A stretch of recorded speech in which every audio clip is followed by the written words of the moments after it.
சென்னை மக்கள் தான் பாவப்பட்ட மக்கள் இந்த திமுக மக்கள். ஏன்னா சென்னைக்கு இவர்கள் எதுவுமே செய்ய மாட்டாங்க. வந்தா பூங்காவை ஆரம்பிச்சு கொடுப்பாங்க. ஒன்னே ஒண்ணு மட்டும் சொல்லிக்கிறேன், சென்னை திமுக கோட்டையிலிருந்து மாறி தளபதி கோட்டையாகி கிட்டத்தட்ட 3 வருடம் ஆகிவிட்டது. இப்ப ஸ்டாலின் அவர்களும் சரி, உதயநிதி அவர்களும் சரி, தொகுதி மாறினாலும் ஆச்சரியம் இல்லை மக்களே. இந்த திட்டத்துடைய பிளான் இதுவரைக்கும் யாருக்குமே தெரியாது.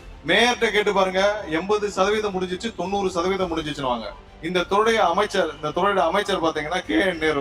முதல்ல விக்கிரவாண்டி மாநாடு நடக்கிறப்ப என்ன ஒரு 1 லட்சம் பேரு, 50,000 பேரு, எத்தனாயிரம் சேர் போடுவாங்கன்னு எல்லாரும் வேடிக்கை பார்த்துட்டு இருந்தாங்க. அன்னைக்குதான் தெரிஞ்சது, காசு கொடுக்காமல் 10 லட்சம் பேருக்கு மேல கூடுதுன்னா அது தளபதிக்கு மட்டும்தான். இந்தியா முழுவதும் எங்க போனாலும் கஞ்சா இருக்கு. எங்க போனாலும் எப்ப போனாலும் நீங்க சென்னையில ஹைகோர்ட்டை சுத்தியே போங்க, நைட்டு 12 மணிக்கு போங்க, பாரதம் தான் சரக்கு விற்பாங்க. இது எல்லாம் கண்ட்ரோல் பண்ணப்படுது சென்னையில் இருக்கிற மாநகர காவல்துறை தான். GRC ஜுவல்லர்ஸ் காஞ்சிபுரம் வாடிக்கையாளர் அனைவருக்கும் இனிய பொங்கல் நல்வாழ்த்துக்கள்.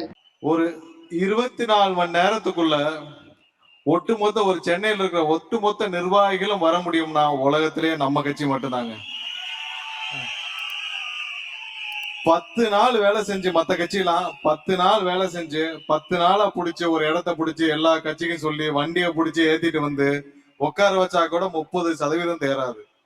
ஒரே ஒரு போன் கால், ஒரே ஒரு மெசேஜ், ஒண்ணு தளபதி ஒருத்தருக்காக மட்டும்தான். இந்த வைப்ரேஷன் வேற எந்த கட்சியிலையும் கிடையாது. ஏன்னா முதல்ல இருந்து பாத்துட்டு இருக்கோம்ல, இப்படி ஒரு வைப்ரேஷன், இப்படி ஒரு மக்களுக்கு முழு மனதாக 100% நம்பிக்கை தளபதி அவர்களுக்கு தவிர்த்து வேற யாருக்கும் இந்தியாவில் கிடையாது. சென்னை மண்டலத்தை சேர்ந்த, சென்னை மாவட்டத்தை சேர்ந்த நிர்வாகிகள் அனைவருக்கும், இங்கே வருகை புரிந்துள்ள அனைத்து மாவட்ட செயலர் அனைவருக்கும், இங்கே தலைமை கழக நிர்வாகிகளுக்கும் மற்றும் இங்கே வருகை புரிந்திருக்கும் அனைத்து ஒன்றிய நகர பகுதி கழக செயலர் அனைவருக்கும் என்னுடைய முதற்கண் வணக்கத்தை தெரிவித்துக் கொள்கிறேன். சென்னை தான் எப்பயும் திமுக சொல்லுவாங்க அவங்களுக்கு ஒரு கோட்டைன்னு. ஏன்னா அவங்க வேற யாரையும் இந்த பகுதியில் வளர விடாமல் பார்த்து கொண்டார்கள். சென்னை பகுதியில வேற எந்த கட்சி என்னன்னா அவர்கள்ட்ட ஒரு அன்கோல போயிடுவாங்க. சென்னையில் இருக்கிற மத்த கட்சியினர் எல்லாரையும் விலைக்கு வாங்கி விடுவார்கள். நம்ம கட்சியினரை தவிர அவங்க நம்ம கட்சி என்று அண்டர் எஸ்டிமேட் பண்ணிட்டாங்க. ஏன்னா எங்க இருந்து வந்தாங்க இவ்வளவு பேர் ஒரே நாள்ல டப்புன்னு இவ்வளவு நிர்வாகிகள், இத்தனை லட்சம் நிர்வாகிகள், இத்தனை ஆயிரம் நிர்வாகிகள் தமிழக வெற்றி கழகத்தில் அனௌன்ஸ் பண்ண 10 நாளுக்குள்ளேயே அங்கங்க போட்டாங்க. இருக்கிறதுலே என்னன்னா சென்னை மக்கள் தான் பாவப்பட்ட மக்கள் இந்த திமுக மக்கள். ஏன்னா சென்னைக்கு இவர்கள் எதுவுமே செய்ய மாட்டாங்க. வந்தா பூங்காவை ஆரம்பிச்சு கொடுப்பாங்க. எங்க பார்த்தாலும் 500 கோடி 1000 கோடிக்கு பூங்கா. ஏன்னா அடுத்த மலையில அடிச்சுட்டு போயிடும். அப்பதான் கணக்கு எவனும் காட்ட முடியாது. அடுத்த மலையில அடிச்சுட்டு போயிடும். சென்னை முழுசும் பாத்தீங்கன்னா மாநகராட்சிக்கு போடுற முக்கால்வாசியான திட்டங்கள் இது மாதிரியான டெம்பரரி திட்டங்கள் தான். சரி, வேலை வாய்ப்பு உருவாக்கி கொடுத்திருக்காங்களா? இல்ல. இருக்கிற வேலை வாய்ப்புகளையும் சென்னை மண்டலத்துக்கு உட்பட்ட அனைத்து மக்களுடைய வேலை வாய்ப்பு, எப்படி துப்புரவு தொழிலாளர்கள், இப்ப சகோதரி சொல்லிட்டு இருந்தாங்க, அங்க இருக்கிற என்னது வியாசார்பாடி, வெள்ளிவாக்கம், பேசன் பேச்சு, இந்த பகுதியில் இருக்கிற ஆயிரக்கணக்கான மக்கள், ஆயிரக்கணக்கான பெண்களுடைய வாழ்வாதாரம் இந்த தூய்மை பணியாளர் கூட வீட்டுக்கு அனுப்பிச்சிட்டாங்க. எந்தவித வேலை வாய்ப்பும் உருவாக்காமல் இங்க இருக்கிற குடிசை மாற்று வாரியம் சொல்லி கிட்டத்தட்ட ஆயிரக்கணக்கானோரை சென்னையை விட்டு வெளியேற்றிட்டே தான் இருக்காங்க. ஒன்னே ஒண்ணு மட்டும் சொல்லிக்கிறேன், சென்னை திமுக கோட்டையிலிருந்து மாறி தளபதி கோட்டையாகி கிட்டத்தட்ட 3 வருடம் ஆகிவிட்டது.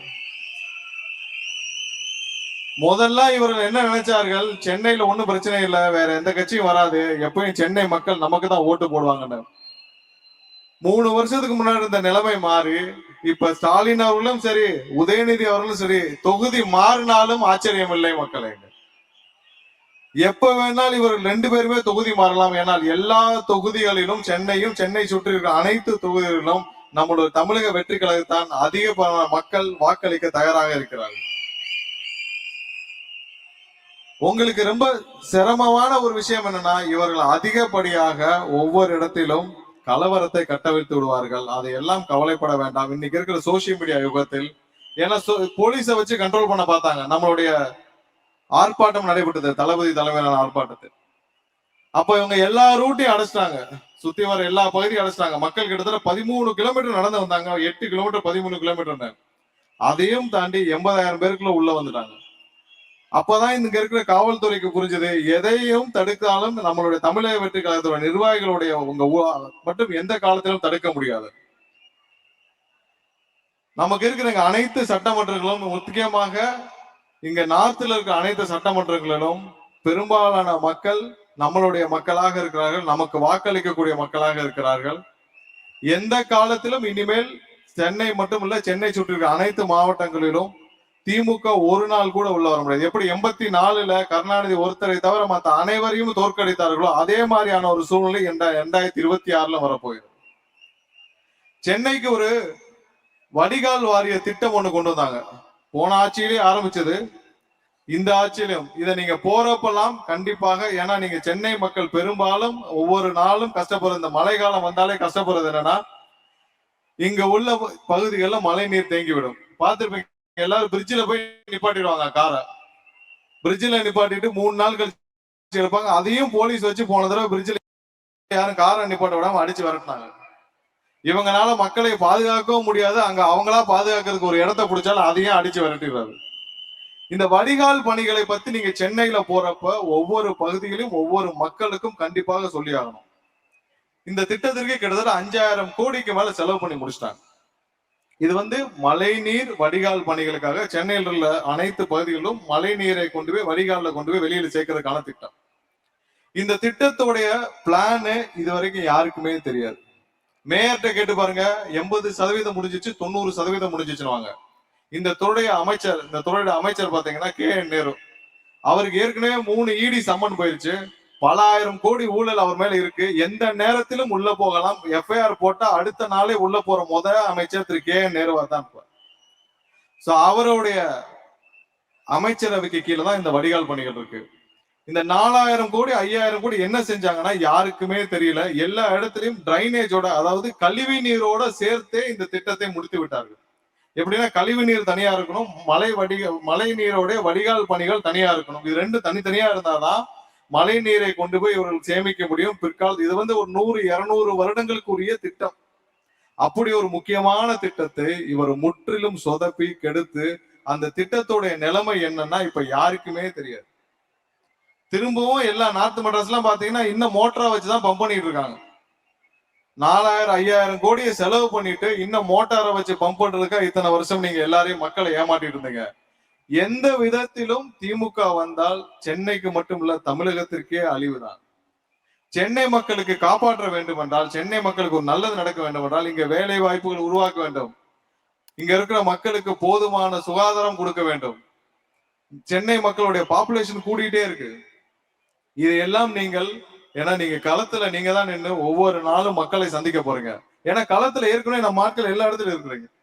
நான் நம்மளுடைய தளபதியுடைய பிறந்த நாள் அன்னைக்கு சென்னை முழுவதும் பல பகுதிகளில் சுற்றி வந்தேன்.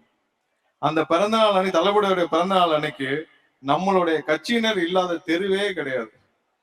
இப்படி ஒரு கொண்டாட்டம் இந்தியாவில் எங்கேயுமே நடந்திருக்காது. எல்லா இடத்திலும் எல்லா தெருவிலும் நம்மளுடைய நிர்வாகிகள் ப்ராப்பரா டேபிள் போட்டு ஒவ்வொரு இடத்துல இருந்து தளபதியுடைய பிறந்த நாளை கொண்டாடி வந்தாங்க. ஆல்ரெடி நீங்க எல்லா வீட்டிலையும் எல்லா தெருவிலையும் நம்மளுடைய கட்சியினர் ஆல்ரெடி உள்ள இருக்கிறாங்க. நீங்கள் போகும் பொழுது தெளிவாக சென்னையில் இவர்கள் செய்த அனைத்து கெடுதல்களையும் சொல்லுங்கள். கண்டிப்பாக சென்னை மக்களுக்கு ஒரு வாழ்க்கை கொடுக்க வேண்டும் என்றால் தமிழக வெற்றி கழக நிர்வாகி நம்மளுடைய தளபதி 26 முதலமைச்சர் ஆனா மட்டும்தான் வரும். உங்க ஏரியால யாராவது உங்க கவுன்சிலரை பாத்திருக்கீங்க? நீங்க இருக்கிற ஏரியால சென்னை மாநகராட்சியில் இருக்கிற கவுன்சிலர்ல யாராவது பாத்திருக்கீங்க? அதையும் சேர்த்து சொல்லுங்க. சென்னையில் இருக்கிற கவுன்சிலர் அனைவரும் ஒரு MLAவுக்கு மேல சம்பாதிச்சுட்டாங்க. தயவு செய்து இந்த உங்க பகுதிகளில் நீங்கள் மக்களை சந்திக்கும் பொழுது இங்க உள்ள கெடுதல்ல சொல்லுங்க. இவரெல்லாம் என்ன நினைச்சாங்க, நம்மளுடைய கட்சியை ரொம்ப அண்டர் எஸ்டிமேட் பண்ணாங்க. முதல்ல விக்கிரவாண்டி மாநாடு நடக்கிறப்ப என்ன ஒரு 1 லட்சம் பேரு 50,000 பேரு எத்தனாயிரம் சேர் போடுவாங்கன்னு எல்லாரும் வேடிக்கை பார்த்துட்டு இருந்தாங்க.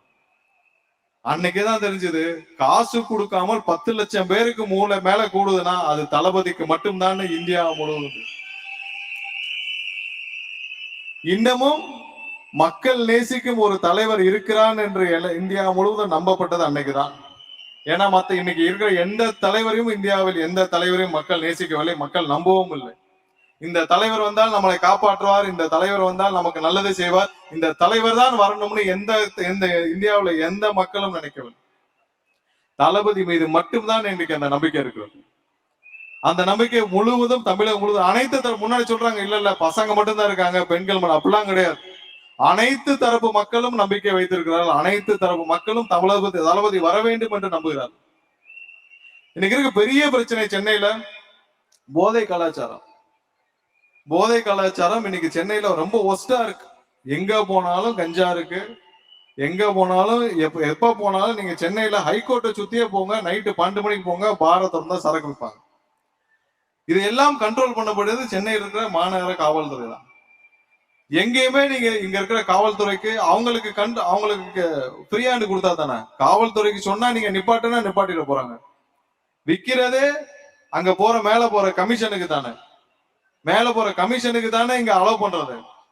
சென்னை முழுவதும் போதைப் பொருள்கள் கட்டுப்படுத்த வேண்டிய கட்டாயத்தில் இன்னைக்கு நம்ம அந்த அவசரத்தில் இருக்கிறோம்.